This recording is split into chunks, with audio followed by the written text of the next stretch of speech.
Most people spend decades building a nest egg, then quietly destroy it in the first 3 years of retirement without ever knowing what hit them. It's called sequence of returns risk, and it's the retirement killer that nobody's financial advisor poster ever warned you about.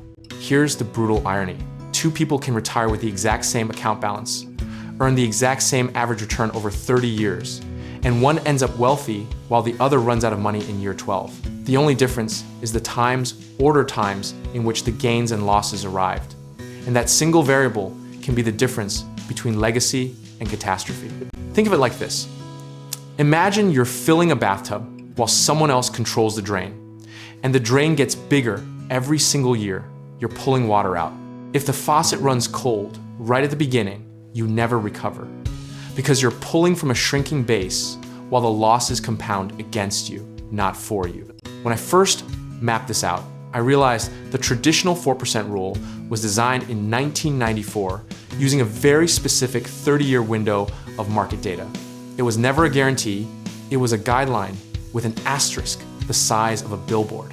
And yet an entire generation of soon-to-be retirees is treating it like scripture handed down from a mountain. The historical record is both comforting and humbling. Retirees who entered the market in 1966, 1969, or 2000 experienced devastating early losses that gutted portfolios that should have lasted decades.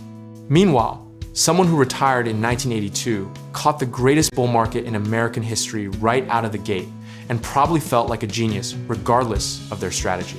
So what did I actually do? I built what I call a 3-bucket income architecture, a short-term cash bucket covering 2 to 3 years of living expenses, a medium-term income bucket of bonds and dividends spanning years 3 through 10, and a long-term growth bucket that I simply never touch during a down market. The psychological power of this system is almost more valuable than the math because it kills the panic reflex that makes people sell at the worst possible moment. One of the biggest misconceptions I had to unlearn was that volatility and risk are the same thing. They are absolutely not. And confusing them is what sends otherwise intelligent people fleeing into cash at exactly the wrong time. Volatility is a feature of the system. Running out of money is the actual risk, and your strategy needs to be designed around the latter, not the former. The actionable lesson history keeps screaming at us is this. The retirees who survived bad sequence risk weren't the ones with the best stock picks. They were the ones who never had times to sell equities during a crash because they had structured liquidity elsewhere. Discipline is not a personality trait in this context. It is a structural design decision you make before you retire, not during the storm. I also stress tested my plan against 3 historical nightmare scenarios: the Great Depression, the stagflation of the 1970s, and the 2000 to 2009 lost decade. And I adjusted my withdrawal rate and asset allocation until the plan survived all 3. If your retirement plan only works when markets cooperate, you don't have a retirement plan, you have a wish. Here's where a little dark humor is appropriate. Most people spend more time researching a refrigerator purchase than modeling their retirement income distribution strategy, and then act shocked when the numbers don't hold. The refrigerator, at least, won't leave you eating cat food at 82.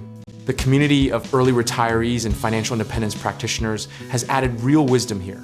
Concepts like flexible withdrawal rates, spending guardrails, and Roth conversion ladders are practical tools that let you adapt the plan dynamically rather than follow a rigid script off a cliff. The best retirement income plans aren't static documents. They're living frameworks that respond to reality. What I want you to take away is genuinely simple. Keep 2 to 3 years of expenses in cash or near cash at all times once you retire. Never sell your growth assets in a down year if you can possibly avoid it.